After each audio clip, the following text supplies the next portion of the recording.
How to save videos from Google Drive to Android phone. Hey everyone, welcome back to the channel.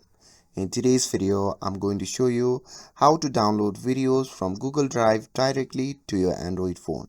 Whether it's a single video or a multiple clips, I'll walk you through the process step by step. So now without further ado, let's get started. So first thing first, open the Google Drive app and make sure that you are logged into your account. And once you are inside the app, now there are two easy ways to download videos from here.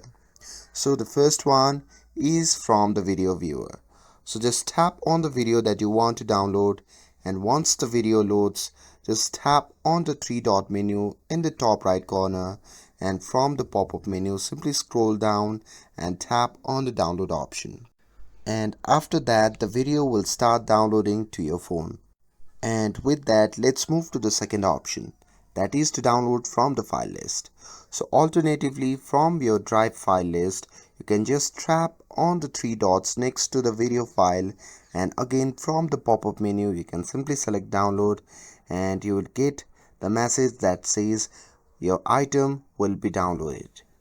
And that's it. Now you know how to save videos from Google Drive to Android phone. And with this, if you found this video helpful, then don't forget to like, share and subscribe to get updated for more videos. Thanks for watching, and I'll see you in the next video.